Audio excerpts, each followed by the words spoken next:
Howdy, I'm Carolyn Wonderland, goofball guitar player, and you, my lucky friend, are listening to Talkin' Blues.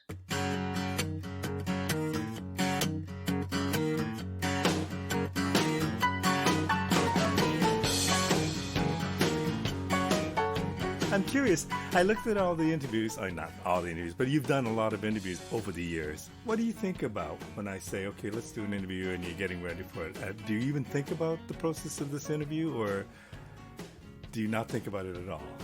I guess it depends on what's going on. Sometimes there's things I can't talk about or mention. Like, it's like, oh, like if you just got on somebody else's project and you're like, I gotta keep my mouth shut till they say it first. But aside from that, aside from sitting on things, no, I'm pretty all right. My big mouth has gotten me in trouble before, though. Am I allowed to ask you about where you got your name? Sure. I mean, I was in high school, and my friend Teddy Lim was my guitar playing buddy. We would hang out a lot and play guitar and get into the mischief that teenagers do when we're running around.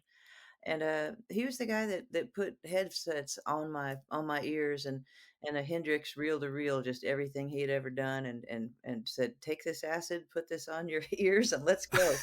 So he was that guy, a huge touchstone in my life. And I booked us a gig, but we didn't have a band name. And he's like, Carolyn Wonderland. I was like, ooh, keeping it. Wow. So I've had it since I was, oh, I don't know, 16, 17 years old or so. And I figured I'd go into the clubs and play, and that way, if I messed up or made a fool of myself, nobody could find me or hold it against my parents. It's a great name because it just conjures up something like it almost there's a certain fantasy or something that's fantastic about it or Yeah, dreamlike about the name. I like that it's open-ended. I don't think that anyone comes in with any expectations with a name like that. Well done on the name. Um, let's begin at the early part where I believe your mom was a musician. Can you Yes. tell me a little bit about your mom? My mom was a special education teacher in Texas. She was our Girl Scout leader and a guitar player, and I'd go when I was a kid and watch her play, mostly acoustic stuff, but her and her friend George Hill, and they would go and play like places in Mel Tarwater's Pizza Palace in Belleville and places around Houston, and they do stuff like Jerry Jeff Walker, Towns Van Sant, the Eagles, stuff like that. So I always dug hanging out, grabbing quarters out of their tip jar and playing video games when I was a kid. But I loved just sitting there singing harmony. So sometimes they let me pop up on stage and do the high part just because it was a lark, I suppose. I presume your love of music comes from that exposure. I think so. Everyone on my mom's side pretty much played. Her mom was a fiddle player, and her dad a ragtime piano player. I've got his piano downstairs still.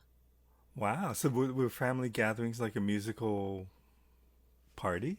Not necessarily, but yeah, on occasion when the mood would strike. And guitar was your first instrument. Tell me, well, was it your first instrument? I kind of just played on whatever was around the house. I mean, I started writing songs. You know, I guess I started learning to read music and write music like notation on the piano. And then there was a trumpet that was my aunt's when she was in junior high school, so that ended up being my trumpet. So formal lessons on piano and trumpet, but guitar was just what I'd always fallen into.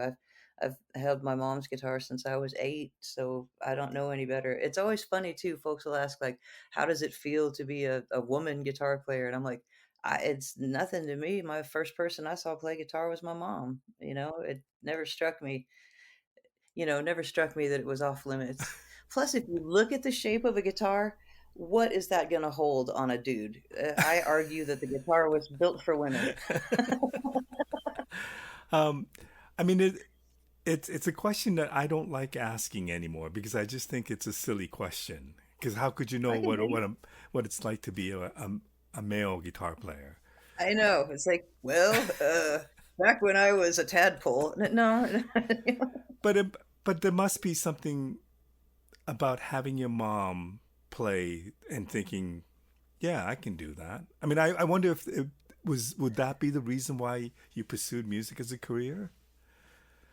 I think it's just it was the only thing that held my interest for a real long time. Growing up, I remember my grandmother would always ask me, "What do you want to be when you grow up?" And I was like, "Everything." I was a little, very spazzy kid. It's like, today I'm going to go to the moon. Tomorrow I'm a veterinarian. But really, playing music was just always this great mystery in this box that opened. As soon as you figured something out, there was like, 20 more questions that led to. So I've always loved that. I still do. It still perplexes me. Some people would say that's obvious. No. I wonder though, and I find this fascinating. I mean, in who you are, you're a singer, you're a guitar player, you're a songwriter, you're a performer. I mean, those are four very different things. I don't know if you see it that way. If you see I that you need to work on one thing over the other. But I wonder how, in the very beginning, what drew you first? Was it the guitar playing or the singing? I don't know, I would think it's both. I mean, I've always just been fascinated by things that make noise, So, like, and still to this day, in a room full of guitar players, I'm the singer. In a room full of singers, I'm the guitar player, and it makes me happy because I know I can at least participate. I can be useful. I know something I can put in there, and I've learned how to shut up when I don't have something cool to put in there.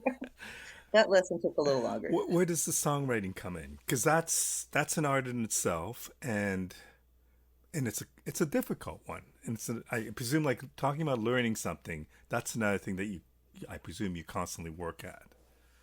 Always. It is a perpetual thing. You always keep a notebook with funny, either maybe it's a funny saying or a haiku or just something that angers you or confuses you because you want to explore why you feel that way about it, for example. To me, songs I'm in the school of thought that songs exist in the ether around us all the time, and sometimes you go fishing and you catch one, and sometimes it's a dry spell for a while. I was out for a little while. Bob Dylan had invited me to come out to a couple of shows. This is like in the mid 2000s, and it was really funny that afternoon at soundcheck. We were just jamming around, being goofballs, and he said to me, it's like, boy, I'd really like to know, like, what a woman would have sang back on leopard skin pillbox hat. Like, what would her words back be? And that was basically my writing assignment. So I went up to my room and I went fishing and I caught it and I realized it's like my room was pretty close to Bob's. Maybe I was fishing from his stream that night. I don't know, But the next day we did it at sound check and it was hilarious. I loved seeing him giggle. He was like, "That was bawdy." I was like, "That's what you said you wanted." I thought.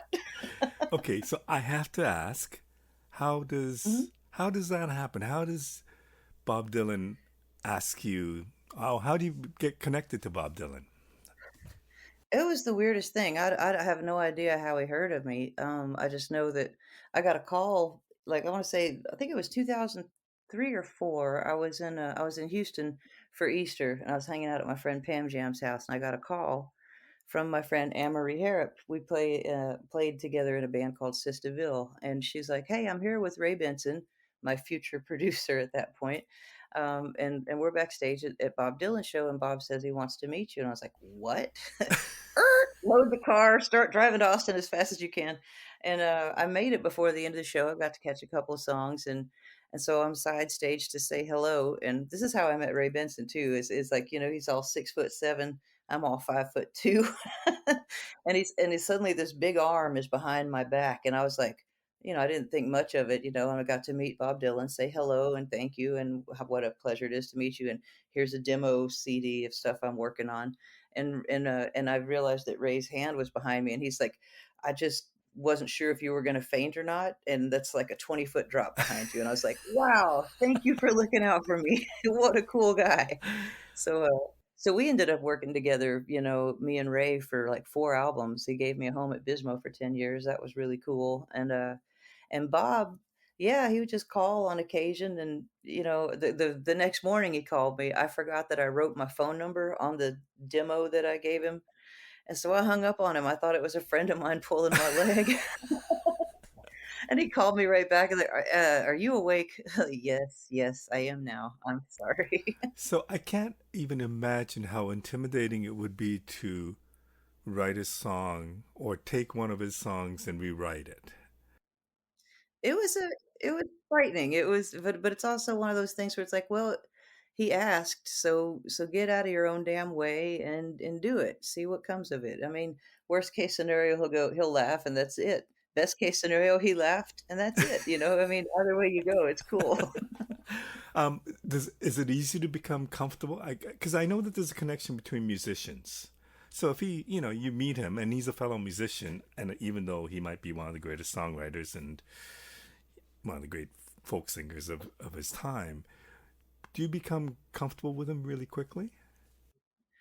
Oh, I was always very frightened, at the beginning, and I think he's used to people being that way, so he knew to expect it. But it was always really cool, Miss Wonderland this, Miss Wonderland that, talking about music. I got to ask him questions about Big Joe Williams and Victoria Spivey and things like that. So it was awesome. And he lights up talking about music and things that he loves. So it was really cool to get to experience that. I'm I sure. I would have never expected it in a million years, but I keep my phone number the same just in case he ever decides to call again.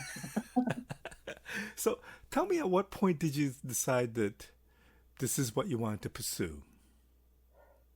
Oh, I've pretty much known since I was 8, this is it, this is what I wanna do. I remember when my parents were saving up, some money for me and my brother to go to college, and I was like, "Yeah, just put mine in John's name, I ain't going." I got thrown out of high school and started playing in bars, and that's as happy as I could be. And what kind of music were you playing at that point? Mostly blues. I would say like the places in Houston where I grew up, like when I very first started playing, like heavy metal was the thing where guitars were. And there's a lot of great players and it was a lot of fun to learn and do. And I mean, and I still love like especially the cool songs that have like meat on them, like Alice Cooper songs are always freaking amazing to play. They're so fun. But growing in Houston, it's like the clubs where I wouldn't get ID'd and where everybody was open to ideas were the blues bars, the jams, and so those that's what I ended up, falling into and loving. I enjoyed that you could go up on a jam night, make up a song about people in the audience, and play guitar, and it's a relatively mm, I don't wanna say this wrong. It's not that it's a simple form, it's that it's a universally recognized form. But if you don't put yourself in it, if you're not, like, committed to it and you don't have something to say, it's, like, really obvious. So, I think it's a great music to delve into yourself and to learn. Um, Tell me a little bit about Texas blues, because I mean, to me, I find Texas very interesting on many, many levels. Yeah. But there's so many great musicians I've been able to talk to, a lot from Austin, but not necessarily all from the Austin. But I just get this feeling that Texas is almost like a different country on its own. And, Oh, and, for and sure. musically, it has a distinctive style. It has certainly produced a lot of great Texan musicians. But tell me your Texas, what that is. Well, to me, I think that's true because I mean, every place is a crossroads of the music that's in the past and the music that's you still got your feet in and stuff that's going to come in the future. Well, you should have a part in that. Everybody who's playing music does, whether they know it or not. But, to me, Texas being the crossroads where it is, like, specifically growing up in Houston, I could go see a killer jazz band, I could go watch an amazing Zydeco band Sunday morning, I could pop over to a gospel brunch, then I could go see, like, 5, living blues legends, for $5. I'm not saying that that's great for the economy of the musicians at hand, but for someone who is wanting to delve in, I mean, music is there to be found, and it's for every group, so that makes me happy. And Texas, yeah, it has its own sound. You're gonna have some Tex-Mex, you're gonna have some Zydeco, you're gonna have a little bit of everything, but it definitely still sounds like Texas. To me, I like the genreless approach to music. I don't like to necessarily, I don't wanna clog anything when I'm writing. However it wants to come out, that's how it's gonna be, so we're kind of all over the place, and I appreciate that, but I want to approach it as if, like someone like Doug Sahm would. He can play any kind of music and it's Doug Sahm, you know? And he also had an impact on your life, did he not? Yeah, first time I met him, he called me Rainbow Head. That's why I was recording over at Willie Nelson's Pedernales studio. It's for Justice Records and in the mid '90s, early to mid '90s, and I was like, oh, such a big fan. I was just so jazzed that he even knew I existed. And then I don't know, maybe 5 or 6 years later, we were on the road doing the High Sierra Festival together in Northern California, and we just hit it off and hung out for a few days talking. He was out with the Gourds that tour. It was really a great show. And he says to me, he says, "Well, so what are you doing?" And I'm like, "Well, I'm thinking I got to move from Houston because I'm starting to write the same song over and over again. I think I need to change the scene. I need to go." He said, "What are you thinking about?" And I was like, "Well, I'm thinking Amsterdam. I'm thinking New York. I'm thinking maybe San Fran. I don't know. I don't know where I'm going." And he says, "Well, why don't you try Austin? It's the land of free guitar lessons, and it's not that far if you got to go visit family." I was like, "All right, sold." Um, Explain that idea of free guitar lessons, because I think I read somewhere that's an idea that intrigues you, or learning from other people is really important to you. Oh yeah, I mean it always has been. Uh, the fact that you can pay to go see a show, and some shows are free and some shows are inexpensive. To me, you've paid for the show. The guitar lesson is free. If you're paying attention, there's a free guitar lesson in there from damn near every show you go to. And I remember too learning early on not to be so visual with what I was trying to take home, like, "Oh, where's your fingers on the fretboard when you're doing that?" Instead, listen to the lick. And the reason I learned that is because the first guitar player that I really got visually stuck and couldn't figure out what they were doing was Albert Collins. I didn't realize he had a different tuning to go along with it. I mean, there's the capo, but then wait a second. How come I can't do that? I wonder how he came up with that sound, because he's distinctively him, and you think, my God, what? He hits that one note, it's him. Yeah, you should ask Debbie Davies that. She may have a Yeah, great that's true. insight. She was the first guitar player I saw too when with Albert when I saw him as a kid, and I was just like, "Whoa, yeah, I want to grow up and do that."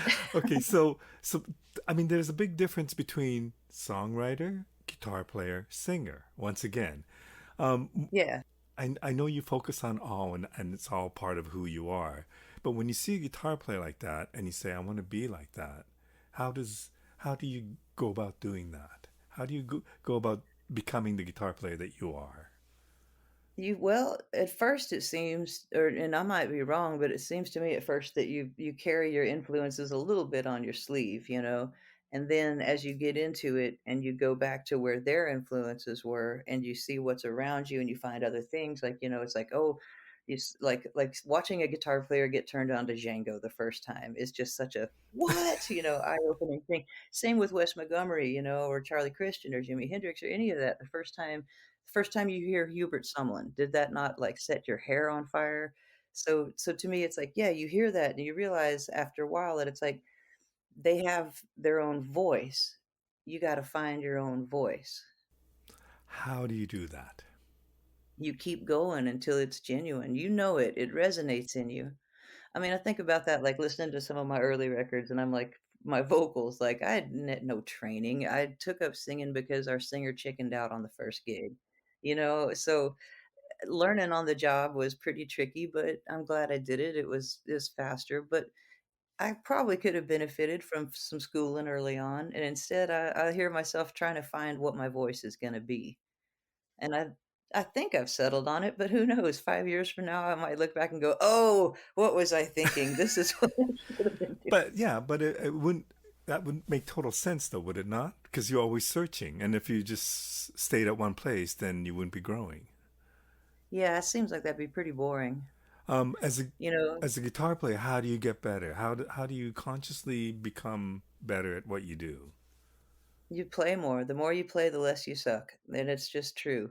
You sit down with that guitar, and if you're watching TV, put the guitar in your lap. You'll be surprised how many instruments and how many voicings you can play, like, the theme to The Simpsons. It's like, "Oh, I need to work on my intervals on my lap steel." Okay, well, try something minor and do, playing along with stuff. I think, yeah, I think finding the not necessarily the blue note, but finding the things that resonate with you that make it like, "Ah, I meant that," you know? And then you just keep working on it till you get it. To me, it's like guitar solos, if I've got a specific motif or a melody in mind, it's like I'll work on that thing until I finally get it, you know? And it's like, but people have been watching me work on it for like 2 or 3 years live and doing the sounds like, "Oh, I finally got it." And then you let it go and you try to do something else with it. Do you know, as that 8-year old kid, you probably didn't know, but as you grew up and started playing in the bar scenes in 15, did you know what your goal was? Did you know what you wanted to be or what becoming a musician full time meant and what you were hoping to achieve? Not really. I mean, I kinda had drawn myself up a 5-year plan when I got thrown out of high school, and my dad was like, "What are you gonna do?" And I'm like, "Well, I don't know." He's like, "Well, figure it out." So I wrote up a little plan, and I figured, well, if I can, like, have a job or 2 that doesn't mind that I play music and, and that I can, kind of be a slacker on, to be real, so I can dedicate myself to playing music, then if I can get that together in 5 years, I'll keep doing it, and, I just kept extending that.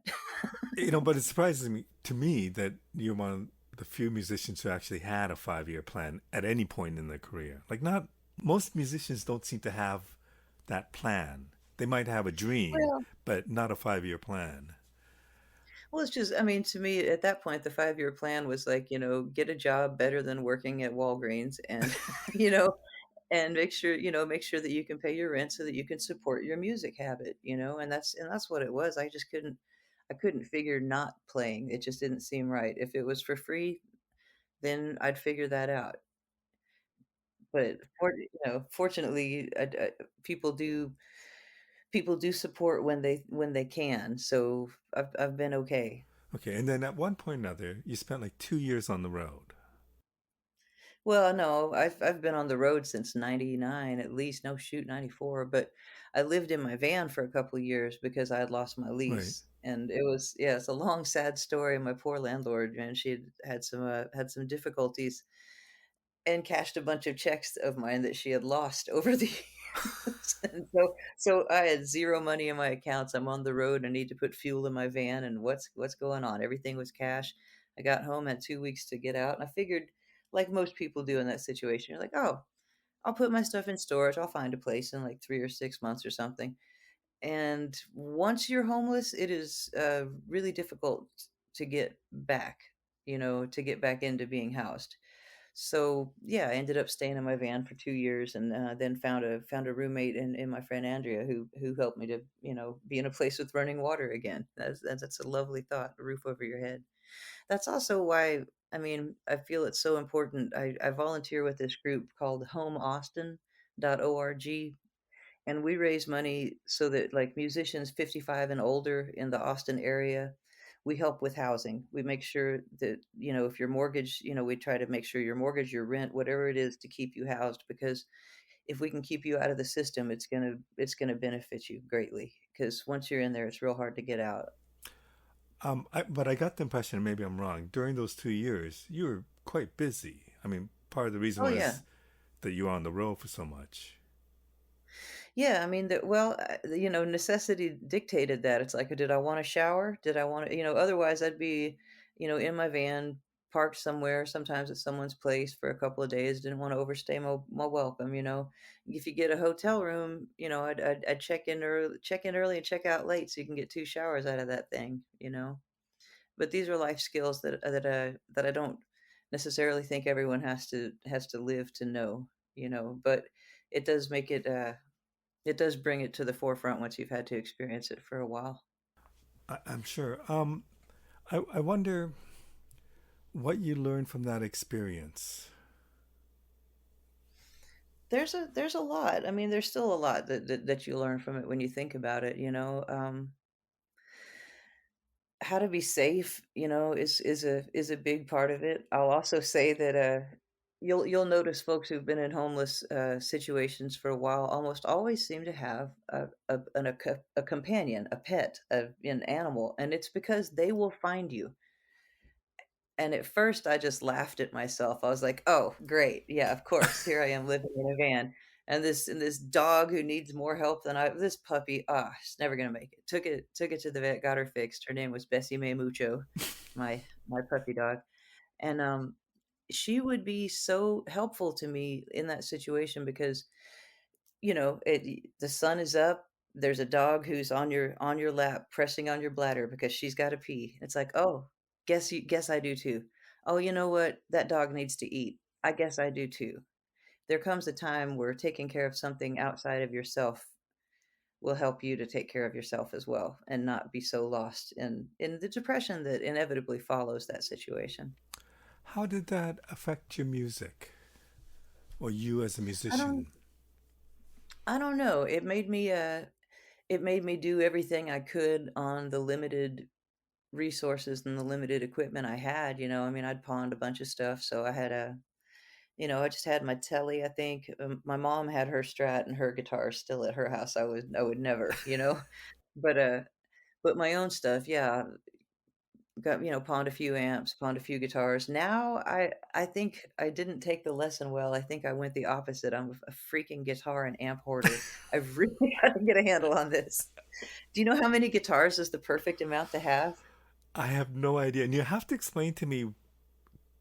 I get the fact that you have one guitar and say, well, this gives me this kind of sound, this for this Mhm. type of music, but I would like to have that for something else. But I don't know where it becomes limitless, you know? Well, because Actually, okay, answer the because question first. the answer to the question is, the perfect amount of guitars is the amount that you have plus 1. Always. Always. But, guitars have their own voices, and it's a beautiful thing, so my telly, which I've loved, I've got, it's a it's a thin line, with the F holes, and I took the pickups out and put some Joe Bardens in, being a fan of Danny Gatton's, you gotta put those hot rails in, so I got me some Joe Bardens, and man, it keeps up with anyone else's guitar. I love it. You can do those fake pedal steel bends, and you're not falling off of any of those, poles. It's everything's straight across. And I love them. They got a great growl. And that's been my number 1 guitar for years and years and years. And then I went out with John Mayall's band, and it was maybe 2 or 3 tours in where I was just like, "Something's off. I need to bring something else to this, and what is it?" And I went back and listened to all the practice tapes he gave me, which was, like 80 songs, "Learn these 80 songs, chart them, good luck," A lot of it was live stuff with Peter Green, and I was like, "P90s. I need to bring a guitar with P90s for this." So I brought the Blues Hawk that Patrice Pike had given me years ago, and that's been my number 1 ride or die this last couple of years. But it would be a different guitar because I know you kept your own band during that time. Oh, yeah. So would you be relying on different guitars for different circuit? I mean, with your band, would you play one guitar versus the guitar for John Mayall's band? I ended up just sticking with the Blues Hawk for a while. I mean, A, because she was always in good condition, top playing, order, and, British Airlines had tweaked my Telecaster for me. Thanks. Thanks, British Airlines. So now I have a case that, it's kind of hilarious. I have a case that costs more than the guitar is worth, but it means that the guitar will make it to every show. Wow. Yeah, it's silly. But you have to when you're flying. You absolutely have to. Okay, so tell me about the John Mayo experience. It's Um, been so fun. He's the best boss ever, and it really is like a finishing school that you just never wanna graduate from because he's so fun and joyful. There's 2 people in my life who I think have as much joy, to get to play, and it's John and Levon Helm. Those are the 2 people I've seen really just express and embody that amount of joy at playing music. And it was funny, one of the tours we went on, it was the most I'd ever done in a period of time. It was like almost 50 shows, 60 days, 19 countries. And I'm floored. I'm like, how does he do this? Every day he opens his mouth and this beautiful voice comes out. Me, I holler. So I'm like 3 days in, I need a little rest, brr. And he's just so happy to do it and amazing and always would beat everyone to the merch table, just spry as hell. And getting to play with him was it is such a great honor. I mean, it really is, but, like, learning learning how it is for a lifer at that point. Like, I'd be like, "Don't you wanna, like, maybe take a day off and go see the Colosseum or, go see the Louvre or something?" And I could hear his eyes rolling, just, "Ugh, no, dear, I've seen it all. I want to play." I was like, "Gotcha," you know? So this was 2018 when he asked you to join the band, Yeah. somewhere on there. So, what when you get that an offer like that, and I know it's a great honor and also a great opportunity, but what goes through your mind because you have your own career that you've been building on and working at? Do you think, what will this do to my own career? Do you know, like, what goes through your mind when you get asked such a question or given such an Well, I mean opportunity? I just figured at first I got the phone call when I was in Woodstock. We had just come from paying our respects at Levon's grave, and I was packing up my bags, and I got a phone call, and it was my friend Greg Arzab, who plays bass, for John for years. We had met when I was a teenager, and my band got to open for Buddy Guy, and at that point, Greg Arzab and Ray Killer Allison were Buddy Guy's rhythm section, so best rhythm section I'd ever seen at that point. I was like, "What?" This is so we had kept in touch, just loosely, over the years, and so I was surprised to get a call, in Woodstock, and he says, "Hey, we're recording this new Mayall record, and wondering, this was what would become Nobody Told Me." And he says, "Wondering if you might want to, play guitar on a song or two." And I was like, "Really? Yeah, I'd love to. I mean, if you don't like it, no problem, but I'll give it my best shot. Just let me know." And then John got on the phone and he says, "Well, we talked for a little bit." And he goes, "Well, then why don't you just join the band for a bit?" And I was like, "Oh, okay, sure." I mean, honestly, my thinking at the time was like, "Oh, he's in his mid-80s. He's probably not gonna play all that often." And then, like I said, no, he plays all that. He's a road dog. He's into it, and yeah, he's super happy on stage and playing. It's the best. I mean, what an honor when you think about the lineage of guitar players who've gone through, and how does that play into how you approach that gig? I try to, I mean, obviously, the pickup selection being, from the ears and hands of Peter Green, but I try to approach the songs. I go back and I listen to, who wrote it. If it's not one of John's songs, like he really loves J.B. Lenoir. So if I'm listening to something like that, I want to know what's the head riff or what's the thing that you can hang your coat on, and then improvise from there. John doesn't like things to be the same or stagnant. So, out of those 80 songs, it would be 12 or 15. You never know which ones till you show up, and they're posted on the piano. And I love it though because he pulls so much out of everyone that way. He's never bored. The band is always on their toes. It shows up, and he'll pull stuff out of you. Sometimes I'll play a song and it's like, okay, I did that a couple times, played 3 times around that suite, and then he'll just give you this look, take it again. It's like, but I'm out of notes. Keep going. I know as a musician, 80 songs probably isn't a big deal. To me, it No, for sounds me like it a. is. I mean, you probably knew some of those songs anyways, right? Like Yeah, some of them but would have been classics, but I mean, to be yes. able to just go if he calls out one song and you got to be there to know that, that's mind-boggling to me. Yeah, some of them are trickier than others for sure. It's like, "All right, here's this Chris Smither mail order Mystics." Like, "All right, now I gotta remember which part comes where," you know? What did that experience? I think I read that you wanted to become a better player and also become a better leader or leader of a Yeah. band. Tell me about what you learned from that experience. Well, just watching his generosity and how he's so supportive of the musicians who are with him, and just seeing how different bands travel, I think is important. It's certainly valuable because I've just known what I've known. I know to let's all jump in the van and go. That's it. Same with my recording stuff. It's like, I mean, I love to record. It's so fun, but I don't know how to. I don't know how to sell stuff except, "Hey man, I got a CD. Would you like it? Cool." I really don't have a marketing plan. I'm not wired that way. So it's really cool to see how other people travel, and to see some things that are universal, and to see some things just like, "Oh, I could definitely make an improvement if I tried that. That would make things faster." I mean, it's small things, it's a lot of minutia, but it really does add up. And I'm not sure if you were able to put that into practice based on what's been happening over the last couple of years, but A I know little that you've bit. been playing a bit. Yeah. Did you find that there was things that you learned that you've applied?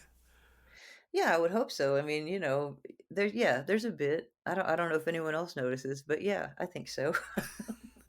And then around that time, you wound up getting a deal with Alligator Records.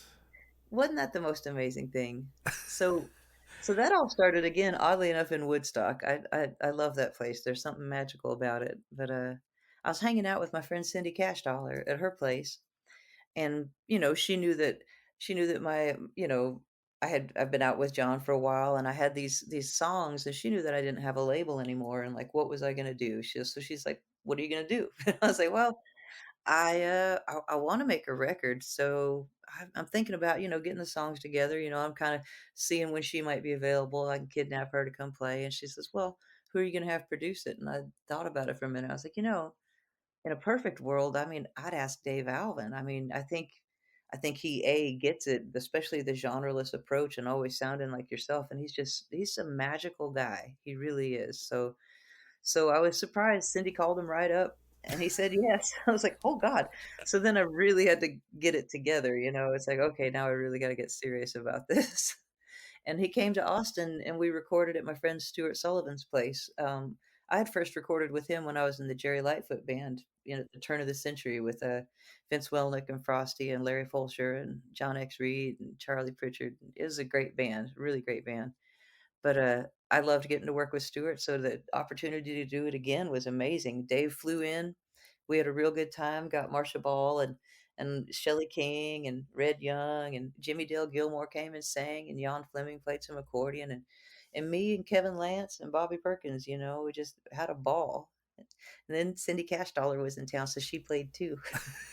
So I had this record, and I was, like, so happy with it. It's like, "Oh, this is joyful." It feels like, you can hear that everybody was having a good time. You cannot you know what I'm saying? It came across. I was like, "I'm loving this. Can't wait to go on the road." And I was figuring, I'll sell it out of the back of the van. It'll be like I do. And then the pandemic hit, and it's like, "Well, shit." It's like, "What am I gonna do?" All I know how to do is drive around and play music, and sell CDs from the stage, so I was at a loss. So I sat on it. I wasn't gonna, just release it to nothing. And I got a call from Bruce at Alligator, and he says, "I understand you have something that I might wanna hear." And I was like, "Are you serious?" I grew up with a great deal of Alligator records in my collection, so it really blew my mind to get to talk to Bruce, and of course, I had to ask him all the Hound Dog Taylor questions you would imagine, but I was like, "Oh, I'll send it to you." And in the back of my mind, I'm, like, really frightened thinking like, "Oh, man, A, is it good enough? B, is it blues enough? Because I'm all over the place. I don't know. I don't know what anyone's gonna think about it." And he called back and he said, "Yeah, we like it. We're gonna put it out as is." I was like, I was so excited. I couldn't believe it. So yeah, so that's been out since October. We did a little touring. In the summer we got to do a little bit in the Northeast and the Midwest, like, before Delta, and then after Delta a little bit, but yeah, it's hasn't been as much touring in the winter when everything's indoors, you Do know? you have any idea how Bruce found out about it? I'm not sure. I know I've got some friends on that label, so maybe Marsha Ball told him, I don't know. I really don't know. Because isn't it unusual? I mean, doesn't it usually work that you send it to them and then they say yes or no? I mean, it's very. Yeah, I would think, but, I mean, I hadn't really sent it around or anything. I don't know. I guess maybe the sting of rejections as a kid. I don't know. I just hadn't sent anything. Well, that's interesting. And so I wonder if you ever thought about moving to Woodstock because good things seem to happen there. I know.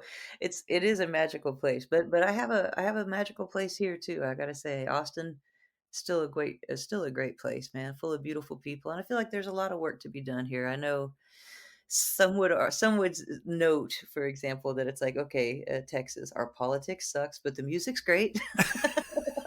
Maybe that goes hand in hand, I'm not sure, but, I have to wonder when the politics suck, and I think oof. it's a little different in Austin than it is in other parts, if I understand it correctly, in terms of the It's people. it's a little bit of a bubble, but all the cities in Texas are pretty much, Right, that's true. Yeah. Um, is that weird for you when you realize that the politics in Texas is pretty strange and that's where you live and you have to deal I with? I grew up reading Molly Ivins' column as a child. In fact, when I very first started learning how to read after the comics, I pretty much went to Molly Ivins. Just first off, based just on her picture in the paper, But but I know how it is to be a Democrat in Texas and still be joyful. You have to take the wins where you can, and you got to keep the fight up, but you got to be joyful about it. You know, there's no how do you say this? There's no progress unless everyone's involved, you know what I mean? It has to benefit everyone, and we've had Ann Richards, and we've had Barbara Jordan, we've had good people, and I believe we will have them again, but you gotta stick around and fight, Right. you know? It ain't gonna happen if everybody packs up and leaves or if everyone decides not to vote. For sure. The pandemic, how did it affect you? I mean, you talked about it, and in some ways, there's been a positive twist because maybe if it didn't happen, you wouldn't be on Yeah, Alligator. this is But true. as a musician, I know you did some street live streaming concerts and stuff. How? Yeah. But as a musician, how did it affect you, and how does it affect you? Well, I mean, there's great streaks of depression of not being able to do what you do, and I know that I'm certainly not alone in that feeling. But there's also a great responsibility for the people who come to see you play. Like being in Texas, it's very interesting. It's like freedom this and freedom that.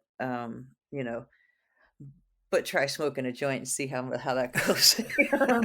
I'll let you know. It's a night in jail and 10 grand. Wow. So, yeah, so freedom, etcetera.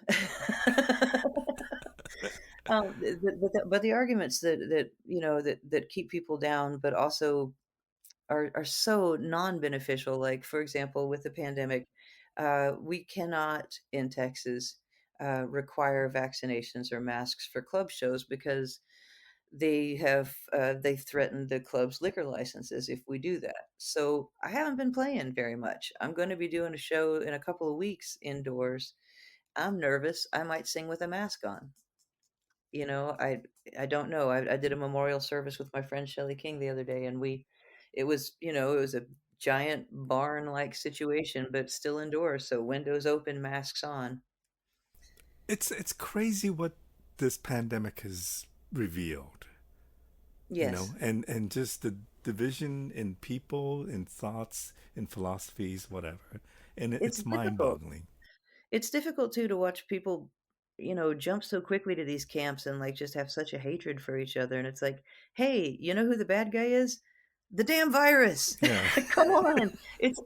And even if you think, like, oh, my friend over here, I totally disagree with their stance and I think that they're selfish or being a jerk. Well, get past that because you still have got to look out for them and you don't want them dead. It's I don't know. Everybody has their own approach to it. And being in Texas, especially, it's like I can't besmirch anyone else for going out and playing in situations that I would consider dangerous because uh, they need to eat need to pay rent, got kids. We still have to live, and there's Texas is real good about taking away any kind of help to you once you're born. But it is surprising when because in Canada, right now, things are pretty well closed down. Yes. There's no venues, there's no live gigs, whatever. But, just by the interviews that I do with American musicians, some places are affected and other places it's like nothing's changed. And I just find that so fascinating. Yeah, it's really interesting and scary to try to navigate. I mean, I really, really appreciate the work of all the booking agents who have like slagged at it for this last couple of years and are just, maintaining the sense that when it's time, we're ready. And that's what it was for us. We were lucky that it was, during the lulls. But even then, it's like, you stay in your bubble.